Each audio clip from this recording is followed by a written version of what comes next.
Hello, আসসালামু আলাইকুম প্রিয় শিক্ষার্থী। কি অবস্থা সবার? প্রিয় শিক্ষার্থী, নতুন আরেকটা লাইভে আমরা আবারও হাজির হয়ে গেছি। প্রিয় শিক্ষার্থী, এই লাইভে আমরা অনেক জমকালো আয়োজন রেখে দিছি। হ্যাঁ, কাদের জন্য? তোমাদের জন্য।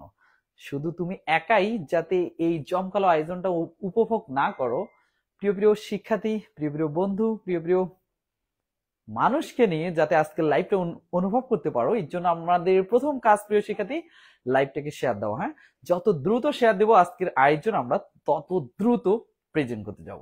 প্রথম কাজ, যারা আমাদের সাথে যুক্ত আছেন, লাইভটাকে একটু শেয়ার দেওয়া প্রিয় শিক্ষার্থী। একটু দ্রুত ঝটপট শেয়ার দিয়ে জানিয়ে দেই কারা কারা আমাদের সাথে যুক্ত আছেন।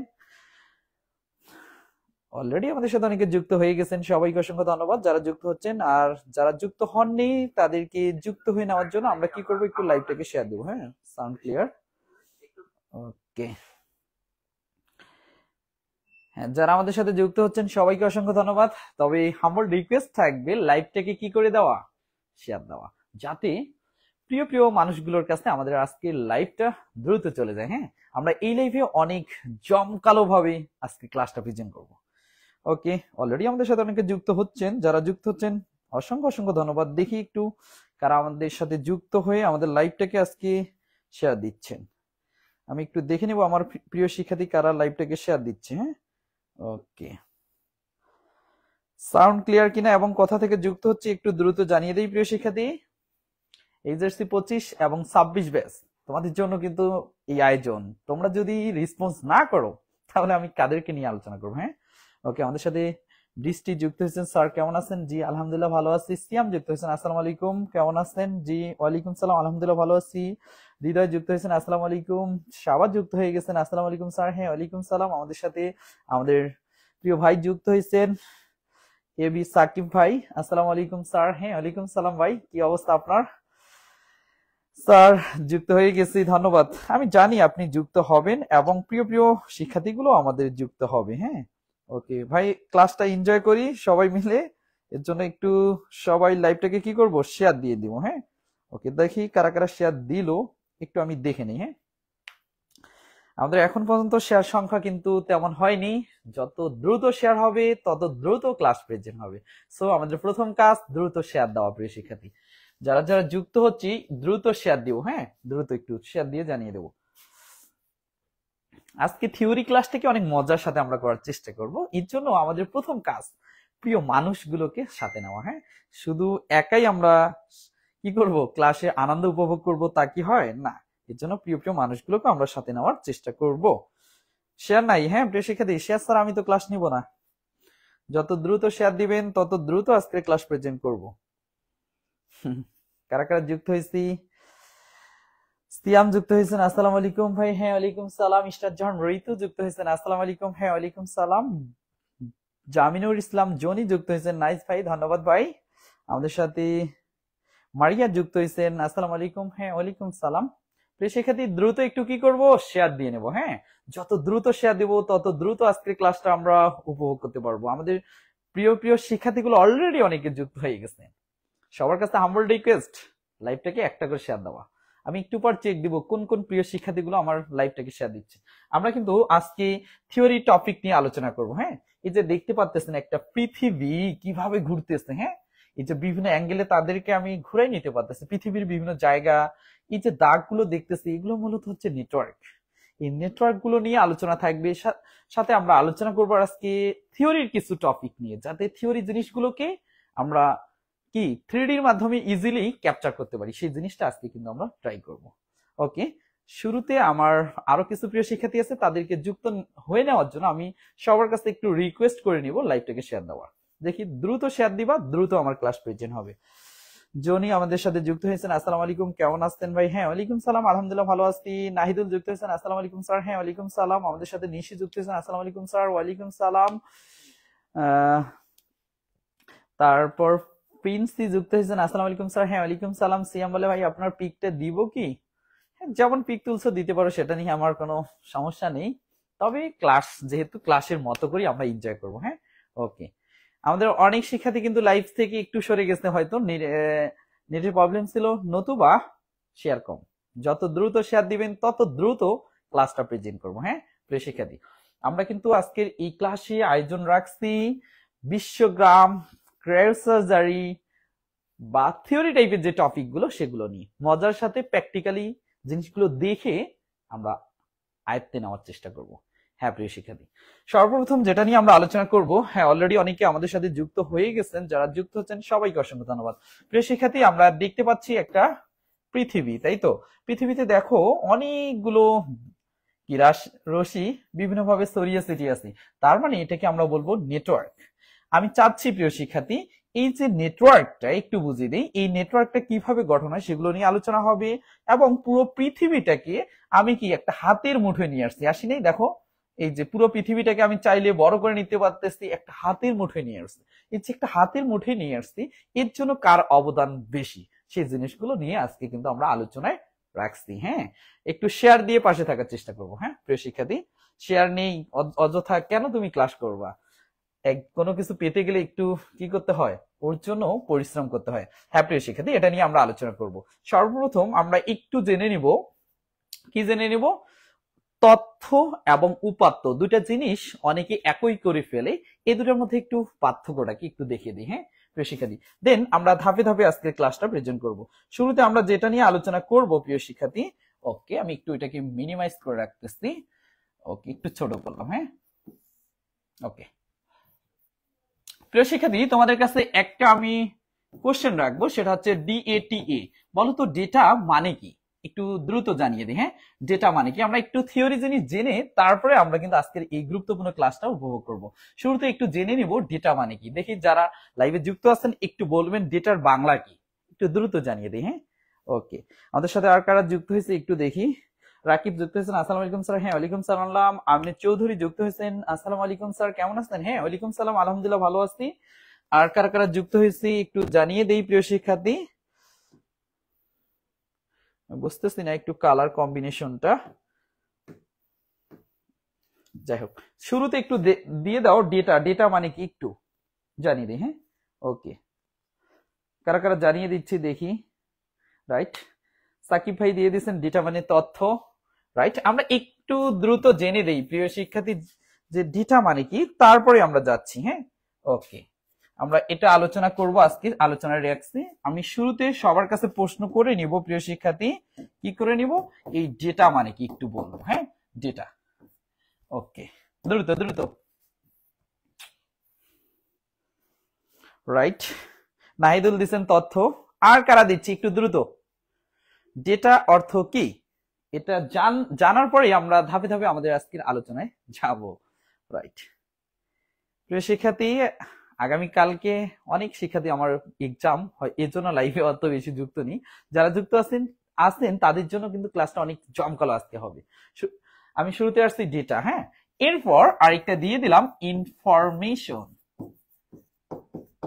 হ্যাঁ, অনেকে দিয়ে দিয়েছেন ডেটা মানে হচ্ছে তথ্য, কিন্তু না প্রিয় শিক্ষার্থী, ডেটা মানে তথ্য না, ডেটা মানে হচ্ছে উপাত্ত। হ্যাঁ উপাত্ত ওকে, আর ইনফরমেশন মানে আমরা বুঝবো তথ্য। আমরা এই দুইটা জিনিসে একটু ঝামেলা করে থাকি, উপাত্ত আর তথ্য জিনিস দুইটা একই করে ফেলে, দুইটাকে আমরা পৃথক করব একটু। কিভাবে? যেমন আমি যদি বলি প্রিয় শিক্ষার্থী, দেখো আমি যদি বলি লিখলাম 101 রুমি 4.50 102 সুমি নেম, তারপর দিলাম হচ্ছে এখানে রোল, তারপর দিলাম হচ্ছে জিপিএ 5.00, তারপর হচ্ছে ইত্যাদি। হ্যাঁ, তো সেক্ষেত্রে এই যে যেটা লিখলাম এটাতে কিন্তু তেমন কিছু অর্থবোধক হচ্ছে না, মনে হচ্ছে না। রাইট, আমি যদি এটাকে এমন ভাবে করে নিই, কেমন ভাবে? এখানে হচ্ছে নিয়ে নিলাম রোল, তারপর নেম, তারপর লিখলাম জিপিএ। হ্যাঁ, রোলটাকে আমি ধরলাম 101 রুমি, তারপর হচ্ছে 4.50 102 সুমি 5.00। ওকে, তাহলে একটা জিনিস এই জায়গাটায় উপনীত হওয়া যায়, এই জায়গাটা অগোছালো, সাজানো না, সাজানো বা অর্থবোধক নয় এমন কিছু ফ্যাক্ট বা ঘটনাকে আমরা কি বলবো? উপাত্ত বলবো। আশা করি বুঝছি, যে জিনিসটা সাজানো থাকবে না, অর্থবোধক না, এই জিনিসটাকে আমরা বলবো উপাত্ত বা ডেটা। বাট যদি এই উপাত্তগুলো এমন ভাবে সাজিয়ে রাখানো যায় তখন এটা কিন্তু একটা ইনফরমেশন বা তথ্য। তার মানে তথ্য উপাত্ত দুইটা আলাদা জিনিস, একই জিনিস না, আমরা কখনো একই করবো না। হ্যাঁ, তথ্য জিনিসটা হচ্ছে সাজানো বা অর্থবোধক নয় বা অগোছালো এমন কিছু ফ্যাক্ট বা ঘটনাকে কি বলবো, উপাত্ত বলবো। আর সাজানো ও অর্থবোধক এমন কিছু উপাত্তকে তথ্য বলবো। আশা করি বুঝছি, রাইট। উপাত্ত কোন উপাত্ত সরাসরি ব্যবহার করা যায় না, তুমি এটাকে আগে সাজিয়ে নিবা, দেন তোমার ব্যবহারযোগ্য হবে, তার আগে না। উপাত্ত সরাসরি ব্যবহার করানো যায় না, তথ্য সরাসরি ব্যবহার করানো যায়। উপাত্ত থেকে কোনো বিষয় সম্পর্কে তুমি কি পাবা, আংশিক ধারণা পাবা, কিন্তু তথ্য থেকে কোনো বিষয় সম্পর্কে তুমি কি পাবা, পূর্ণাঙ্গ বা পরিপূর্ণ ধারণা পাবা। বুঝতে পারছি, রাইট। তাহলে প্রিয় শিক্ষার্থী, উপাত্ত এবং তথ্য বিষয় সম্পর্কে আমাদের একটু হলেও কনসেপ্ট চলে আসছে। এখন আমরা এই জিনিসগুলো নিয়ে আমরা কি করব, গ্লোবাল ভিলেজ অর্থাৎ বিশ্বগ্রাম সম্পর্কে একটু ধারণা নিতে যাব। প্রিয় শিক্ষার্থী, কি নিতে যাব, বিশ্বগ্রাম। আমি শুরুতে আরেকটু দেখিয়ে দেই প্রিয় শিক্ষার্থী, একটু রানিং করে নেই। হ্যাঁ, যারা যুক্ত আছে দ্রুত একটু আমরা কি করব, কমেন্টস এর মাধ্যমে জানিয়ে দিব। যদি কারো কোথাও প্রবলেমস থেকে থাকে, রাইট, আমরা দ্রুত জানিয়ে দেব। হ্যাঁ, ওকে, আমরা যদি জানিয়ে দেই আমাদের কি হয়ে যাবে, দ্রুত আমাদের যে বিষয়গুলো নিয়ে আমরা আলোচনা করতে যাচ্ছি সেগুলো নিয়ে আলোচনা করতে পারবো, রাইট। এই যে দেখতেছেন প্রিয় শিক্ষার্থী, পুরো পৃথিবীর মধ্যে কি হচ্ছে, একটা নেটওয়ার্ক স্থাপন আছে। এই নেটওয়ার্ক করে আমরা যদি একটা পুরো পৃথিবীটাকে একটা আমাদের গ্রামের মতো করে ফেলি, তখন এর নাম হয়ে যাবে বিশ্বগ্রাম বা গ্লোবাল ভিলেজ। ওকে প্রিয় শিক্ষার্থী, আমরা যদি এটা সম্পর্কে একটু ধারণা নিয়ে আসি, কি নিয়ে আসি, গ্লোবাল ভিলেজ। শুরুতে আসি গ্লোবাল ভিলেজ সম্পর্কে আমরা একটু ধারণা রাখবো। এই যে গ্লোবাল, এটা মানে কি, এটা মানে আমরা জানি বিশ্ব, কি বিশ্ব, আর ভিলেজ এটা মানে কি, এটা মানে হচ্ছে গ্রাম। ওকে, তাহলে গ্রাম জিনিসটা কি একটু বুঝে দেই প্রিয় শিক্ষার্থী। গ্রাম জিনিসটা তো অনেকগুলো ব্যক্তি থাকবে, অনেকগুলো কি থাকবে, ব্যক্তি থাকবে। যেমন আমি কয়েকটা ব্যক্তির নাম লিখলাম, একটা হচ্ছে আবুল, বি, ডি, তারপর হচ্ছে এফ, সি, তারপর হচ্ছে এন, এম, এন, তারপর হচ্ছে পি ইত্যাদি। এই ব্যক্তিগুলো, অনেকগুলো ব্যক্তি যখন একত্রে বসবাস করবে তখন সেটাকে আমরা কি বলবো, গ্রাম বলবো। হ্যাঁ, গ্রাম বলতে আমরা এই জিনিসটা বুঝতেছি, অনেকগুলো ব্যক্তি থাকবে। তুমি যদি সি কে গিয়ে জিজ্ঞেস করো, ভাই এফ এর বাসা কই, গ্রামে কিন্তু এর ডিরেক্টলি সে বলতে পারবে যে এফ এর বাসা এই জায়গায় বা এফ কোথায় আছে, সবকিছু ইনফরমেশন দিতে পারবে। কেন পারবে জানেন, প্রতিটা ব্যক্তির সাথে প্রতিটা ব্যক্তির কি আছে, একটা সংযোগ আছে। কি আছে প্রিয় শিক্ষার্থী, সংযোগ। এই সংযোগকে আমরা বলতে পারি কানেক্ট। একটা জিনিস আমরা উপনীত হতে পারি, গ্রাম বলতে কি বুঝতেছি, সংযোগ বা কানেক্ট। গ্রাম বলতে কি বুঝতেছি, সংযোগ বা কানেক্ট। কিন্তু বিশ্ব জিনিসটা কি, বিশ্বটা হচ্ছে এরকম অনেকগুলো দেশ। যেমন আমি যদি বলি বাংলাদেশ, পাকিস্তান, অস্ট্রেলিয়া, নেপাল, ভুটান, তারপর হচ্ছে ইন্ডিয়া, এই যে অনেকগুলো দেশ একত্রে আছে, এই অনেকগুলো দেশ একত্রে থাকাকে আমরা কি বলবো প্রিয় শিক্ষার্থী, বিশ্ব বলবো, রাইট। তাহলে বিশ্বগ্রাম বলতে কি বুঝতেছি, আমি এখানে একটু যদি সহজ করার জন্য দিই, অনেকগুলো দেশ একত্রে থাকলে সেটাকে আমরা কি বলবো, বিশ্ব বলবো। আর অনেকগুলো ব্যক্তির মধ্যে সংযোগ থাকলে তাকে কি বলবো, গ্রাম বলবো। আমি যদি শাব্দিক দিক থেকে বিবেচনা করি, অনেকগুলো দেশের মধ্যে সংযোগ হওয়াকে আমরা কি বলবো, বিশ্বগ্রাম। কারণ অনেকগুলো দেশকে আমরা বিশ্ব বলতেছি এবং সংযোগ স্থাপন করাটাকে কি বলতেছি প্রিয় শিক্ষার্থী, গ্রাম বলতেছি। তাহলে বিশ্বগ্রাম জিনিসগুলো কি, অনেকগুলো দেশের মধ্যে সংযোগ স্থাপন করা, রাইট। তাহলে আমি যদি ডেফিনিশন ক্রিয়েট করতে চাই, বিশ্বের একাধিক দেশের মধ্যে সংযোগ স্থাপন করাকে বিশ্বগ্রাম বলে না। সংযোগটা তুমি কিসের মাধ্যমে দিবা, নিশ্চিত ওয়্যারলেসের মাধ্যমে দিবা। হ্যাঁ, ইন্টারনেটের মাধ্যমে বিশ্বের একাধিক দেশের মধ্যে সংযোগ স্থাপন করাকে বিশ্বগ্রাম বলে। বুঝতে পারছি প্রিয় শিক্ষার্থী, আবার বলি, ইন্টারনেটের মাধ্যমে বিশ্বের একাধিক দেশের মধ্যে সংযোগ স্থাপন করাকে কি বলা হয়, বিশ্বগ্রাম বা গ্লোবাল ভিলেজ বলে। বুঝছি, রাইট। তাহলে প্রিয় শিক্ষার্থী, আমি যেই জিনিসটা একটু বোঝাইতে যাচ্ছি, এখন দেখো এই যে পুরো পৃথিবীটাকে একটা যদি গ্রামের মতো পরিবেশে নিয়ে আসতে পারি, তখন সেটাকে আমরা কি বলবো, বিশ্বগ্রাম। কিভাবে, এই যে পুরো পৃথিবীটাকে আমি যদি বলি, তুমি ধরে নাও এই জায়গাটাতে অবস্থান করতেছো, কোথায়, তুমি এই জায়গাতে অবস্থান করতেছো, এখানে অবস্থান করে তুমি চাচ্ছ এই যে দূরবর্তী কোনো ব্যক্তির সাথে গ্রামের মতো সংযোগ করতে, যাতে গ্রামে তুমি ওই যে বললাম না, সি কে জিজ্ঞেস করা হয় এফ এর বাসা কই, সে দ্রুত বলতে পারতেছে। কেন পারতেছে, তার মধ্যে একটা সংযোগ আছে। তুমি যদি মুহূর্তের মধ্যে এই জায়গা থেকে এই জায়গার ব্যক্তির সাথে একটা সংযোগ স্থাপন করতে পারো, এর জন্য যে পরিবেশটা আমরা করে ফেলি বিশ্বটাকে নিয়ে, এইটাকে বলা হয় একত্রে বিশ্বগ্রাম, অর্থাৎ গ্রামের মতো পরিবেশে বিশ্বটাকে নিয়ে আসা। আশা করি বুঝছি, রাইট। এই গ্লোবাল ভিলেজ যে আমরা শব্দটি ব্যবহার করি, এই গ্লোবাল ভিলেজ শব্দটি সর্বপ্রথম তুলে ধরেন কে, সেটা আমাদের প্রশ্ন থেকে যায়। হ্যাঁ, এই জিনিসটা আমরা একটু জেনে আসবো। এই বিশ্বগ্রাম বা গ্লোবাল ভিলেজ শব্দটি সর্বপ্রথম তুলে ধরেন, আমি একটু যদি এখানে বুঝিয়ে নেই বা নতুন একটা পেজে নিলাম। হ্যাঁ, এটার সর্বপ্রথম তুলে ধরেন, গ্লোবাল ভিলেজ শব্দটি সর্বপ্রথম তুলে ধরেন হার্বার্ট মার্শাল ম্যাকলুহান।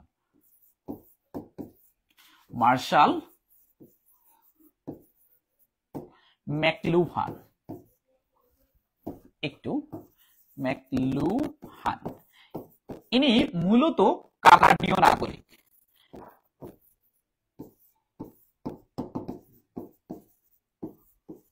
এই কানাডীয় নাগরিক ইনি সর্বপ্রথম বিশ্বগ্রাম শব্দটি তুলে ধরেন। হ্যাঁ, বিশ্বগ্রাম শব্দটি বা গ্লোবাল ভিলেজ শব্দটি তাহলে সর্বপ্রথম কে তুলে ধরেন? হার্বার্ট মার্শাল ম্যাকলুহান, কানাডীয় নাগরিক ইনি সর্বপ্রথম বিশ্বগ্রাম শব্দটি তুলে ধরেন। এখন প্রশ্ন থেকে যায়, কখন বিশ্বগ্রাম শব্দটি সর্বপ্রথম তুলে ধরেন? হ্যাঁ প্রিয় শিক্ষার্থী, ইনি দুটো গ্রন্থ লিখেন। গ্রন্থ, এনার গ্রন্থ রয়েছে কয়টা প্রিয় শিক্ষার্থী? দুইটা। একটা আমি দিয়ে দিচ্ছি, একটা হচ্ছে দ্য গুটেনবার্গ লেক্সি,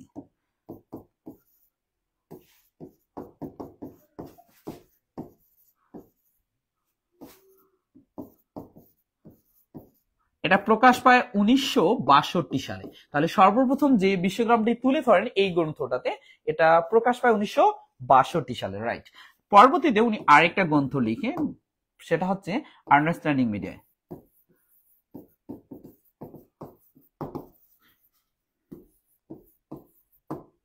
এটা প্রকাশ পায় 1964 সালে। সেক্ষেত্রে এখান থেকে যদি আমাদের প্রশ্ন হয় বিশ্বগ্রাম শব্দটি সর্বপ্রথম কে তুলে ধরেন, উত্তর হবে মার্শাল ম্যাকলুহান। বিশ্বগ্রাম শব্দটি সর্বপ্রথম কত সালে তুলে ধরা হয়? 1962 সালে। যদি 62 অপশন না থাকে তাহলে কি 63 দিবা? না, 63 দিবা না, ডিরেক্ট 64 দিবা। কেন?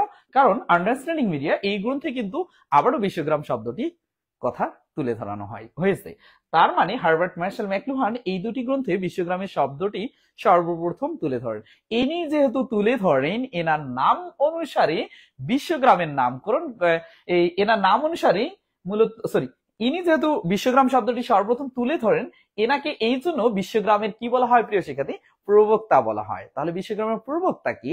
Herbert Marshall McLuhan, right. প্রিয় শিক্ষার্থী, এতটুকু বুঝছি। এখান থেকে আরেকটা জিনিস জেনে নেব, বিশ্বটাকে একটা গ্রামের মতো পরিবেশে বানাইতে গেলে কি চাচ্ছ একটা গ্রাম হয়ে যাও? সম্ভব না। এর জন্য কি করতে হবে? একটা বিশ্বগ্রাম প্রতিষ্ঠার জন্য কিছু উপাদান তোমাকে সেট আপ করতে হবে। তাহলে আমরা একটু জেনে নিব বিশ্বগ্রাম প্রতিষ্ঠার উপাদান। বিশ্বগ্রাম প্রতিষ্ঠার উপাদান। হ্যাঁ প্রিয় শিক্ষার্থী, বিশ্বগ্রাম প্রতিষ্ঠার উপাদান হচ্ছে কয়টি? 5টি। মনে রাখবো, এক হাতে কয়টা আঙ্গুল থাকে? 5টা। তাহলে বিশ্বগ্রাম প্রতিষ্ঠার উপাদান হচ্ছে 5টি। কি কি 5টি আমরা একটু জেনে নেব প্রিয় শিক্ষার্থী। প্রথম যেটা, 1 নাম্বার, সেটা হচ্ছে, বা ইজিলি এটাকে মনে রাখা যায়। কিভাবে মনে রাখবো পরে দিচ্ছি, আগে জেনে দেই। 1 নাম্বার হচ্ছে হার্ডওয়্যার। হার্ডওয়্যার। 2 নাম্বার হচ্ছে যেটা প্রিয় শিক্ষার্থী, সফটওয়্যার।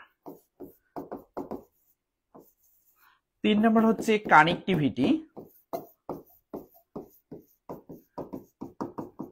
আর 4 নাম্বার হচ্ছে ডেটা। 5 নাম্বার হচ্ছে ক্যাপাসিটি। তাহলে বিশ্বগ্রাম প্রতিষ্ঠার উপাদান হচ্ছে 5টি: hardware, software, connectivity, data, capacity. এটাকে সহজে মনে রাখা যায় প্রিয় শিক্ষার্থী। এইচএসসি পরীক্ষা দিব কোন সেন্টারে? ডোমার সেন্টারে বা দেবীগঞ্জ সেন্টারে।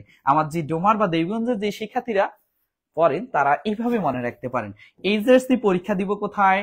দেবীগঞ্জ সেন্টারে অথবা ডোমার সেন্টারে। কারণ তোমরা তো এবার পরীক্ষায় দিবা, এইচএসসি পরীক্ষা কোথায় দিবা? সেটা ডোমার সেন্টারে অথবা দেবীগঞ্জের সেন্টারে, রাইট। এইচ থেকে হার্ডওয়্যার, এস থেকে সফটওয়্যার, সি থেকে কানেক্টিভিটি, ডি থেকে ডেটা, সি থেকে ক্যাপাসিটি, রাইট। প্রিয় শিক্ষার্থী, তাহলে বিশ্বগ্রামের উপাদান হচ্ছে 5টি: hardware, software, connectivity, data and capacity. Easily আমরা মনে রাখতে পারি। হার্ডওয়্যারের বাংলা কি? যন্ত্রাংশ। সফটওয়্যার, সফটওয়্যারই। কানেক্টিভিটি মানে সংযোগতা। ডেটা হচ্ছে উপাত্ত, তথ্য না কিন্তু। হ্যাঁ, ক্যাপাসিটি, ক্যাপাসিটি হচ্ছে সক্ষমতা বা জ্ঞান, যেটা আমরা বলতে পারি। প্রিয় শিক্ষার্থী, এই দুইটা যদি আমার হেড হয়, এই দুইটা লেগ হয়, তাহলে বডি কোনটা? এটা না, এই জিনিসটার গুরুত্ব কিন্তু সবচেয়ে বেশি বিশ্বগ্রামে। এর জন্য এই জিনিসটাকে বলা হয় বিশ্বগ্রামের মেরুদণ্ড। মেরুদণ্ড। যদি বলা হয় বিশ্বগ্রামের মেরুদণ্ড কি, উত্তর হবে প্রিয় শিক্ষার্থী কানেক্টিভিটি, কানেক্টিভিটি, কানেক্টিভিটি। রাইট। প্রিয় শিক্ষার্থী বিশ্বগ্রাম সম্পর্কে আমরা থিওরি একটু জেনে নিলাম। এইটার উপর ডিপেন্ড করে যে প্রশ্নগুলো সেগুলো কিন্তু বারবার এসেছিলেন। এই যে বিশ্বগ্রামের প্রবক্তাকে, বিশ্বগ্রাম শব্দটি সর্বপ্রথম কত সালে তুলে ধরা হয়, বিশ্বগ্রাম শব্দটি কোন দুটি গ্রন্থে তুলে ধরা হয়, এই জিনিসগুলো এগুলো যদি তুমি ইজিলি ক্যাপচার করতে পারো তাহলে তার সমস্যা হয় না। এর জন্য প্রিয় শিক্ষার্থী এটাকে আমরা ইজিলি ক্যাপচার করার জন্য আমাদের পিডিএফ ফাইল আছে। আমরা একটু কোথায় নিয়ে যাব প্রিয় শিক্ষার্থী, একটু পিডিএফ ফাইলে নিয়ে যাব। ওকে ওকে, একটু আমরা পিডিএফ ফাইলে নিয়ে যাই। হ্যাঁ, ওকে, এই যে আমাদের রেডি করা পিডিএফ আছে। হ্যাঁ, এই পিডিএফ এ সবগুলো জিনিস তুমি ইজিলি পেয়ে যাবা এক নজরে। এই যেটা এক নজরে আমরা দিয়ে রাখছি। কোথায় গেলি, এই যে। ওকে, দেখো প্রিয় শিক্ষার্থী কি দেওয়া আছে, এই যেটা দেওয়া আছে বিশ্বগ্রাম। বিশ্বগ্রাম কি ইন্টারনেটের মাধ্যমে বিশ্বের একাধিক দেশের মধ্যে সংযোগ স্থাপন করে একটি গ্রামে পরিণত করাকে বিশ্বগ্রাম বলে। এর প্রবক্তা হচ্ছে হার্বার্ট মার্শাল ম্যাকলুহান। ধারণা প্রদান করেন দুইটা গ্রন্থে, দ্য গুটেনবার্গ লেগাসি 1962 সালে প্রকাশ পায় এবং আন্ডারস্ট্যান্ডিং মিডিয়া 1964 সালে প্রকাশ পায়। এই দুটি গ্রন্থে সর্বপ্রথম বিশ্বগ্রাম শব্দটি তুলে ধরেন। রাইট, কে তুলে ধরেন? এই হার্বার্ট মার্শাল ম্যাকলুহান, এই ব্যক্তিটা। এটি কোথাকার ব্যক্তি? কানাডীয় নাগরিক। কানাডীয় নাগরিক, হ্যাঁ, কানাডার নাগরিক। ইনি হচ্ছে কানাডার নাগরিক। তাহলে মার্শাল ম্যাকলুহান কোন দেশের নাগরিক ছিলেন? কানাডার নাগরিক ছিলেন। রাইট। বিশ্বগ্রাম প্রতিষ্ঠার উপাদান কি কি ছিল প্রিয় শিক্ষার্থী? Hardware, software, connectivity, data, capacity. এটাকে আমরা সহজে মনে রাখবো কিভাবে? এইচএসসি পরীক্ষা দিব ডোমার সেন্টারে, হ্যাঁ, অথবা দেবিও সেন্টারে। এইচএসসি পরীক্ষা দিব ডোমার সেন্টারে অথবা তোমার প্রিয় সেন্টারের নাম দিয়ে এটাকে বানিয়ে নিতে পারো। আশা করি প্রিয় শিক্ষার্থী বিশ্বগ্রাম যে টপিক সেটা সম্পর্কে আমাদের একটা ধারণা চলে আসছে। হ্যাঁ প্রিয় শিক্ষার্থী, এখান থেকে আমরা যদি আরেকটা জিনিস জেনে নেই কেমন হয় একটু দেখিয়ে দেই প্রিয় শিক্ষার্থী। এই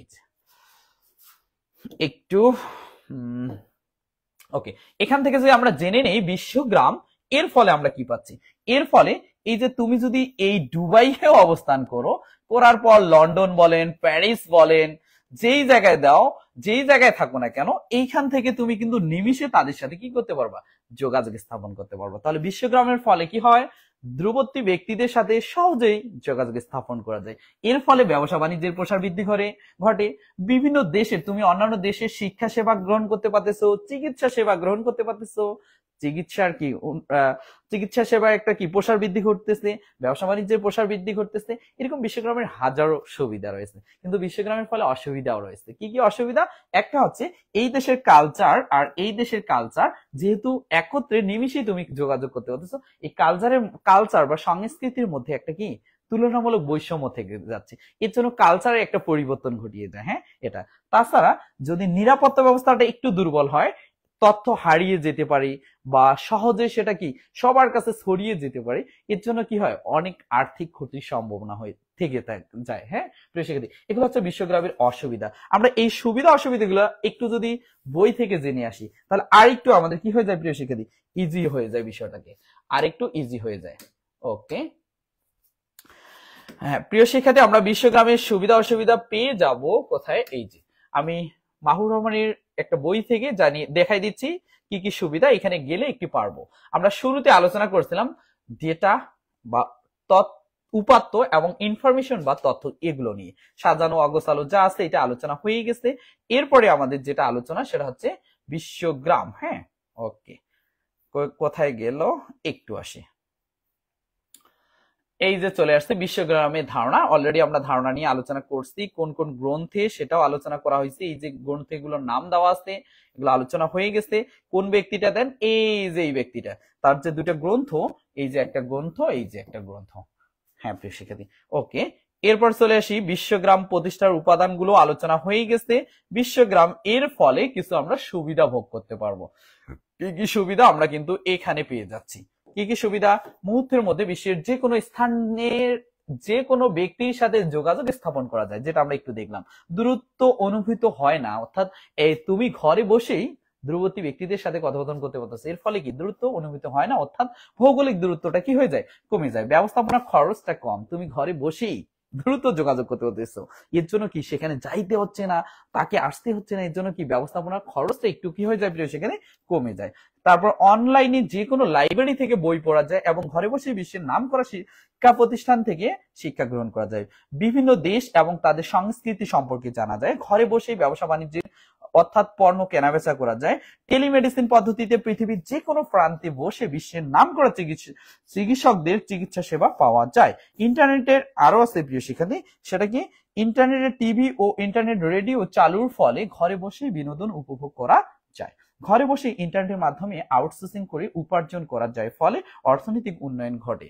ওকে প্রিয় শিক্ষার্থী, এটা ছিল বিশ্বগ্রামের সুবিধা। এখন আমরা একটু জেনে নিব বিশ্বগ্রামের অসুবিধা। কি কি অসুবিধা?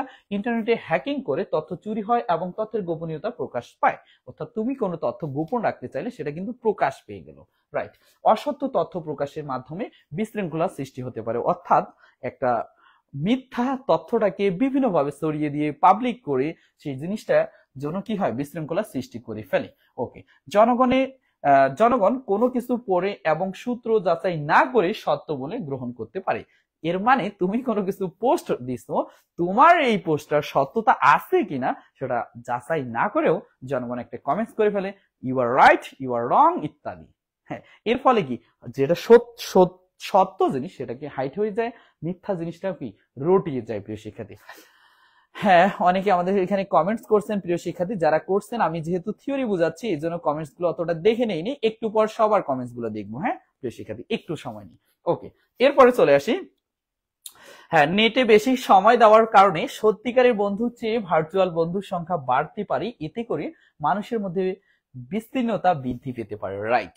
তুমি ফেসবুক অনেক ইউজ করতেছো, ভাবতেছো ফেসবুকের চ্যাটিং লিস্টে আমার এতগুলো ফ্রেন্ডস আছে, এর জন্য কি রিয়েল ফ্রেন্ড দরকার নেই, কারণ সেই জায়গায় তুমি বেশি স্যাটিসফ্যাকশন পাচ্ছ না। আর এখানে ফেসবুকের ফ্রেন্ড গুলা দেখছো অনেক মজার মজার ভিডিও, অনেক মজার মজার কি কন্টেন্ট পোস্ট করতেছে, দেখে সেই একটা আনন্দ অনুভব করতেছো। এই জিনিসটার কারণে তোমার বাস্তবিক যে বন্ধুগুলো সেগুলোকে সরিয়ে দিচ্ছ। হ্যাঁ, এর ফলে তুমি ঘরে বসে কি কাল্পনিক যে বন্ধু তাদের সাথে কিন্তু সর্বদা আড্ডা বাজি দিয়ে দিচ্ছ, এটা হচ্ছে অসুবিধা। হ্যাঁ, বাস্তবকার সত্যিকারের বন্ধু হারিয়ে যাচ্ছে। ব্যাংক ও আর্থিক প্রতিষ্ঠানের তথ্য চুরি হয়ে ডেবিট ও ক্রেডিট কার্ড জালিয়াতি হতে পারে, রাইট। বিভিন্ন ভাবে তোমার আর্থিক তথ্যাদি সেটা হারিয়ে যেতে পারে। হ্যাঁ, এরপর আসে পর্নোগ্রাফির মাধ্যমে সামাজিক অবক্ষয়ের সৃষ্টি হওয়া, সেটা সম্পর্কে সবাই ভালো জানেন বিধায় এটা ব্যাখ্যা দিচ্ছি না। ওকে, সাইবার আক্রমণ সংগঠিত হওয়া, অর্থাৎ তোমার আইডি অনেক সময় হ্যাকও হতে পারে, এর ফলে কি সাইবার আক্রমণ হতে পারে, এর ফলে তোমার কি গোপনীয় যে তথ্য সেগুলো কিন্তু হারিয়ে যেতে পারে, রাইট। সহজে সাংস্কৃতিক বিনিময়ের ফলে কোনো দেশের নিজস্ব সংস্কৃতি বিলুপ্তি ঘটে, কারণ তোমার দেশে মনে করো ওল্ড সংস্কৃতিতে বা কালচারে পড়ে আসো, আরেকটা দেশে নিউ কালচার শুরু হয়ে গেছে, এর ফলে কি হয়ে যায় ওই দেশের কালচার তোমার দেশে এসে পড়তে পারে। যেমন মধ্যপ্রাচ্যের দেশের মানুষগুলো, বিশেষ করে মেয়ে মানুষগুলো বিভিন্ন ধরনের কাপড় বা তাদের পরিধানের যে বচন ভঙ্গি বা তাদের যে পরিধানের যে একটা ভঙ্গি সেটা দেখে বাংলাদেশে কিন্তু সুনীল সমাজের যে মেয়েরা তারাও কিন্তু ওইটার প্রতি একটু আকৃষ্ট হয়ে যাচ্ছে। এর ফলে দেখবা অনেক মেয়ে তাদের চলন ফেরনে অনেকটা পরিবর্তন করে ফেলছে, এটাকে বলা হয় কালচার লেক, অর্থাৎ সংস্কৃতির একটা ব্যবধান। আমাদের ম্যাটেরিয়াল কালচার এবং নন ম্যাটেরিয়াল কালচার দুটার মধ্যে এই পার্থক্যটা রয়েছে। ম্যাটেরিয়াল কালচার অর্থাৎ বস্তুগত যে সংস্কৃতি সেটা বৃদ্ধি এবং নন ম্যাটেরিয়াল কালচার দুইটার মধ্যে অনেকটা তারতম্য সৃষ্টি হয়ে যাচ্ছে প্রিয় শিক্ষার্থী, রাইট। এটা নিয়ে আর বেশি কথা বলতেছি না, রাইট।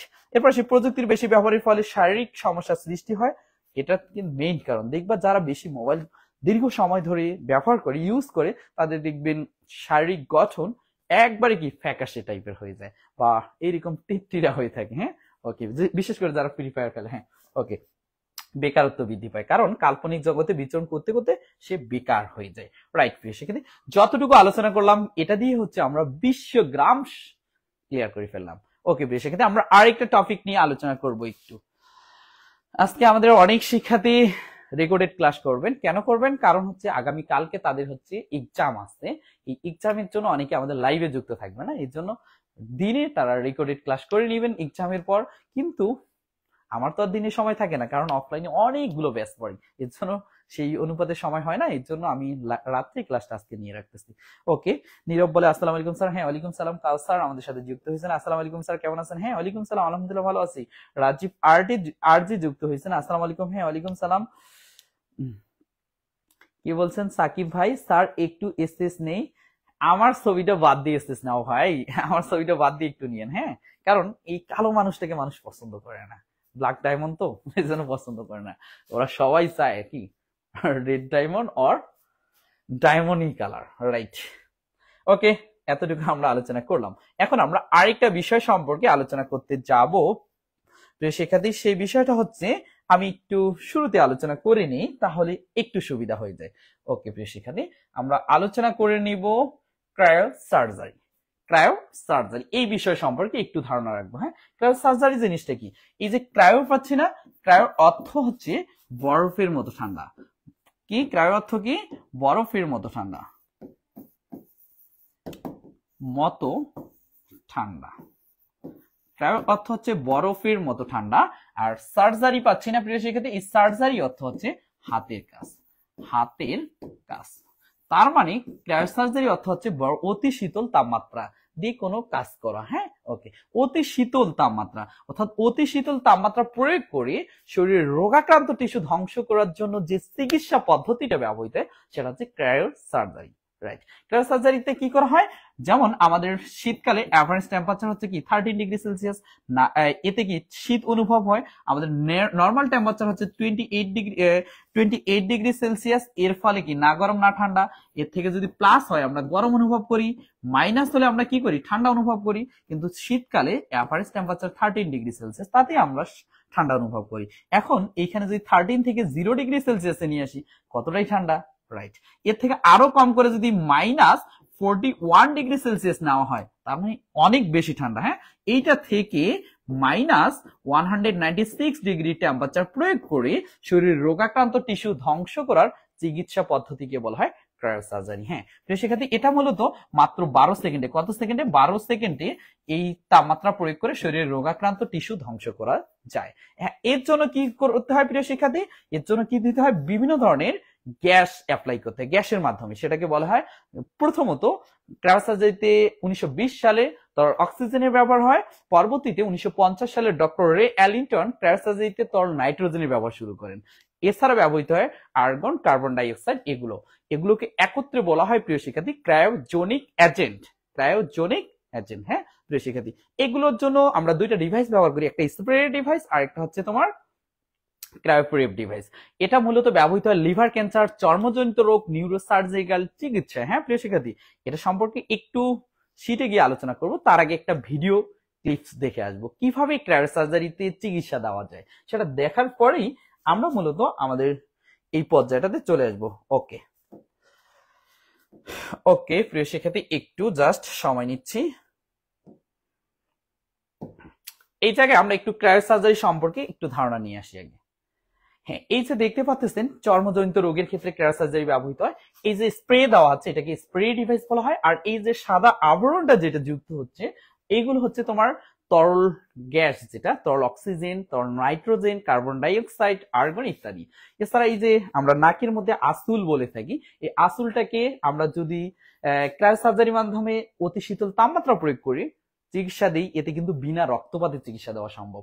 এই যে দেখো পায়ে চর্মজনিত রোগের ক্ষেত্রে ব্যবহার করা হচ্ছে, এইটাকে নষ্ট করা যাচ্ছে, এতে কিন্তু বিনা অপারেশনের চিকিৎসা প্রদান করা সম্ভব। ফলে কি হয়? রক্তপাতবিহীন চিকিৎসা দেওয়া সম্ভব।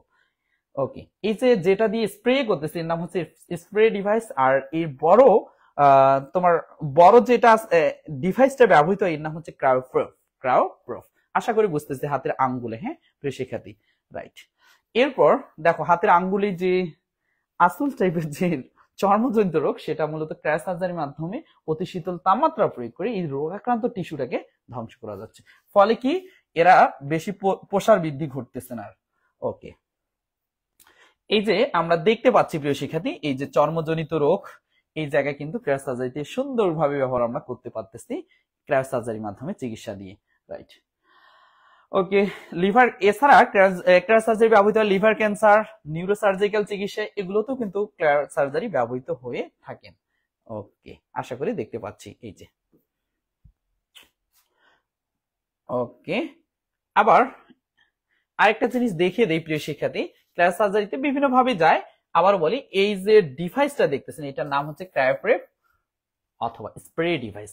এর জন্য যে গ্যাসটা ব্যবহার করব সেই গ্যাসটার নাম হচ্ছে তরল অক্সিজেন, কার্বন ডাইঅক্সাইড, তরল নাইট্রোজেন। তবে ক্রায়ো সার্জারিতে সবচেয়ে বেশি ব্যবহৃত হয় তরল নাইট্রোজেন। আশা করি বুঝছি।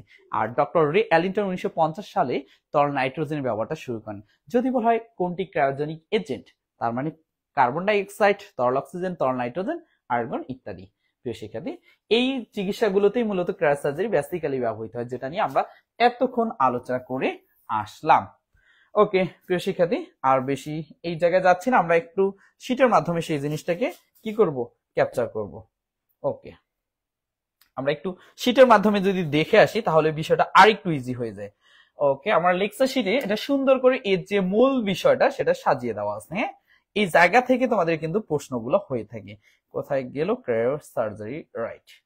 এই যে আমরা ক্রায়ো সার্জারি পেয়ে গেছি, এখান থেকে কিন্তু অনেক বেশি প্রশ্ন এসে থাকেন। হ্যাঁ, অনেকে এই জায়গাটা না বোঝার কারণে প্রশ্নগুলো আনসার করতে পারেন না। আমরা ট্রাই করব যাতে আমরা সেই আনসারটা করতে পারি। ওকে, দেখো এখানে আছে ক্রায়ো সার্জারি। ক্রায়ো কোথায় গেলে একটু, হ্যাঁ প্রিয় শিক্ষার্থী, ক্রায়ো সার্জারি। ক্রায়ো সার্জারিটা হচ্ছে কি অতি শীতল তাপমাত্রা প্রয়োগ করে শরীরে রোগাক্রান্ত টিস্যু ধ্বংস করা বা চিকিৎসা করার পদ্ধতিকে কি বলা হয়, ক্রায়ো সার্জারি বলে। ক্রায়ো অর্থ কি বরফের মতো ঠান্ডা, আর সার্জারি মানে কি হাতের কাজ, রাইট। 1920 সালে কি ক্রায়ো সার্জারিতে তরল অক্সিজেনের ব্যবহার শুরু হয়, যেটা আমি শুরুতেই বলে আসছি। 1950 সালে ডক্টর রে অ্যালিংটন ক্রায়ো সার্জারিতে তরল নাইট্রোজেনের ব্যবহার শুরু করেন। তাহলে কত সালের তরল নাইট্রোজেনের ব্যবহার শুরু হয়, 1950 সালে। এখান থেকে কিন্তু সবচেয়ে বেশি প্রশ্ন হয় কোনটি ক্রায়োজেনিক এজেন্ট, সবচেয়ে বেশি আসে তরল অক্সিজেন, রাইট। এরপর আসেন, মাত্র 12 সেকেন্ডে -41 ডিগ্রি সেলসিয়াস থেকে -196 ডিগ্রি টেম্পারেচার প্রয়োগ করে শরীরের রোগাক্রান্ত টিস্যু কি করা যায়, ধ্বংস করা যায় ক্রায়ো সার্জারির মাধ্যমে। আর এর জন্য ব্যবহৃত হয় দুইটা ডিভাইস, একটা হচ্ছে ক্রায়োপ্রপ আর একটা হচ্ছে স্প্রে ডিভাইস। ক্রায়োপ্রপ আর একটা হচ্ছে স্প্রে ডিভাইস। প্রিয় শিক্ষার্থী, এটা মূলত ব্যবহৃত হয় বিভিন্ন ধরনের কাজে। কোথায় কোথায় ব্যবহৃত হয়, লিভার ক্যান্সার, চর্মজনিত রোগ, নিউরোসার্জারিক্যাল চিকিৎসা। হ্যাঁ, ওকে। ক্রায়োজেনিক এজেন্ট মানে যে গ্যাসগুলো ব্যবহার করে তুমি মূলত ক্রায়ো সার্জারিতে অতি শীতল তাপমাত্রা প্রয়োগ করতে পারো, সেই গ্যাসগুলোকে বলে ক্রায়োজেনিক এজেন্ট। কি কি, একটা হচ্ছে তরল nitrogen, carbon dioxide, argon, oxygen. তরল nitrogen, carbon dioxide, argon, oxygen, এই কয়টাকে বলবো আমরা ক্রায়োজেনিক এজেন্ট। হ্যাঁ প্রিয় শিক্ষার্থী, এগুলো। হ্যাঁ প্রিয় শিক্ষার্থী, এখান থেকে মাঝে মাঝে একটা প্রশ্ন আসে, অতি শীতল তাপমাত্রা প্রয়োগ করে শরীরে রোগাক্রান্ত টিস্যু ধ্বংস করার চিকিৎসা পদ্ধতি ব্যাখ্যা করো। অথবা এভাবে আসতে পারে, বিনা অপারেশনের চিকিৎসা দেওয়া সম্ভব, ব্যাখ্যা করো। অথবা আসতে পারে, রক্তপাতবিহীন চিকিৎসা পদ্ধতি ব্যাখ্যা করো। অথবা আসতে পারে, অতি শীতলীকরণ চিকিৎসা পদ্ধতি ব্যাখ্যা করো। এই প্রশ্নগুলো আমি আমার শিটে একটা সুন্দর করে সাজিয়ে দিছি, এবং শুধু সেটা না, গখতে আসলেও যাতে তুমি পারো সেটাও সুন্দর করে সাজিয়ে দেওয়া আছে। ওই থিওরিটা দিলেই তুমি কিন্তু পারবা সুন্দর করে দিতে।